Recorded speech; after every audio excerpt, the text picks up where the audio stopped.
Now it's official that the Amani National Congress will again remain independent, with the party leader, secretary general, chairperson, and many other positions within a party.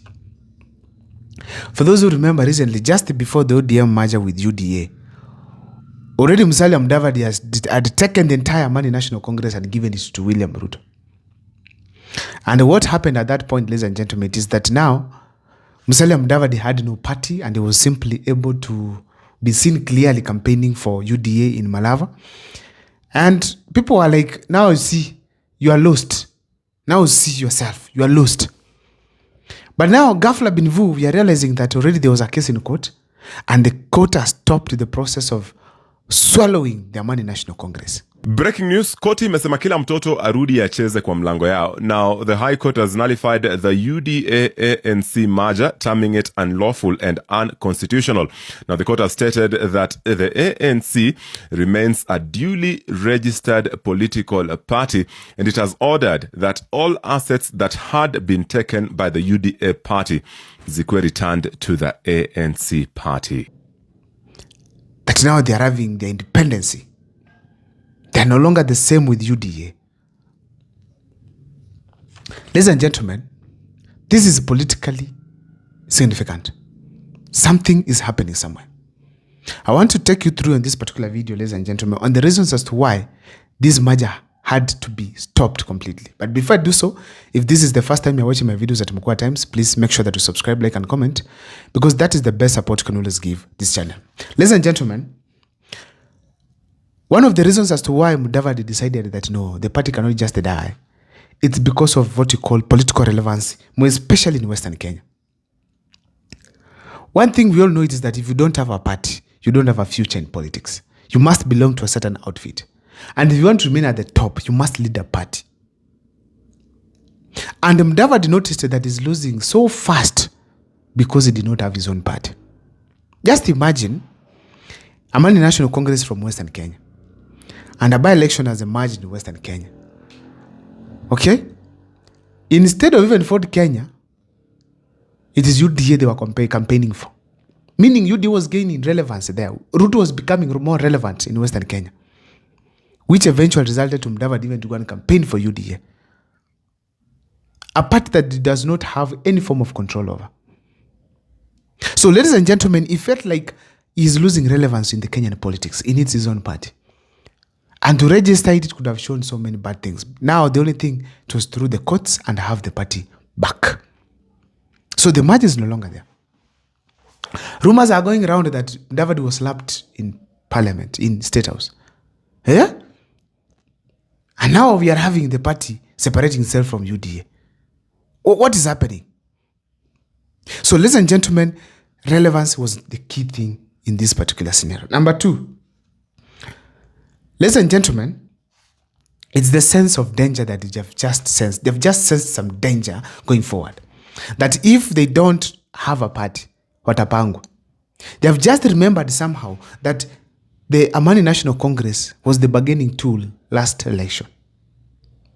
So if they lose it, how are they going to bargain next year? You can't bargain for a share while you're in the same ruling party if William Ruto wins come 2027. So somehow Musalia Mudavadi has sensed that danger and they said, to avoid kupangwa, acha nijipange. And that's a clear sign that it does not trust William Ruto at all. I'm wondering how ODM right now, they're trusting William Ruto for support and power in 2027 and beyond. But Musalia Mudavadi, close to William Ruto, has sensed some significant danger going forward. And that's why he has decided he has to ensure that the Amani National Congress gains its strength. Ladies and gentlemen, another thing, it is also the 2027 ambitions. Okay, there's some information moving across that the Luhya nation, through their leaders, they have agreed William Ruto, after he has finished his second term, he is supporting the leadership to go to western part of Kenya. So Musalia Mudavadi felt like, fine, if it happens by then that William Ruto is exiting power, who is he going to support? Him without a party or Wetangula with a party? And it felt like for him to challenge, he needs to be in a party. And that's why he has revived the Amani National Congress Party, ANC. That was smart because already Wetangula looks to be stronger than him. There's no county in Western Kenya you can say this is Mudavadi's control. No. You can't say this is Mudavadi's territory. Across, moving in everything until Viga, where he comes from, he's not in charge anywhere. I don't think he has an MP. He's lucky to have a governor from Lamu. So he wants to at least even have some control. Even if he retires, even if William Ruto loses and Mudavadi goes home, to some extent, he can even have at least a governor he can call the share. Because being out of power completely, it is not easy. So that is basically what I think also happened. Lastly, it is George Natembeya. Ladies and gentlemen, George Natembeya is becoming very influential in the Western Kenya region. Polls came out recently and it was almost 50%. I think it was at 50%.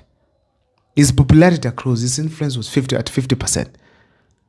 I think followed by Wetangula, then Mudavadi or something like that. To take it from Natembeya, it will not be easy. Now, it's also likely that Natembeya might not have a party in 2027 if he does things the way he's doing right now. He might be under the umbrella of Eugene Wamalwa, the DAP party.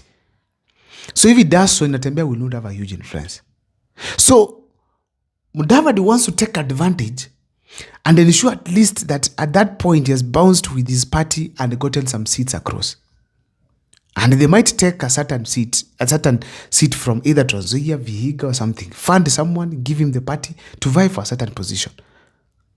A party, because Mudavadi feels like he needs to be also having some elected officials from the Western Part Kenya region.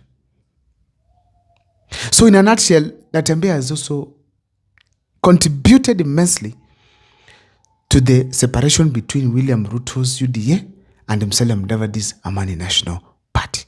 But nevertheless, Musalia Mudavadi, ever since, the future of his politics has been in the hands of someone. Sometimes in 2013, was promised, then suddenly was shit-changed. Somewhere in 2017, as well, things were not good for him. Somehow Mudavadi has not been independent as well. He seems to be calm, a good leader, but I don't see the sense of him now building himself politically strong, other than depending on someone. He does not have, he is rich, yeah, but he does not have those political muscles to challenge some political activities across the country. But I don't know. On the comment section, can you share with me what you think about Musalia Mudavadi?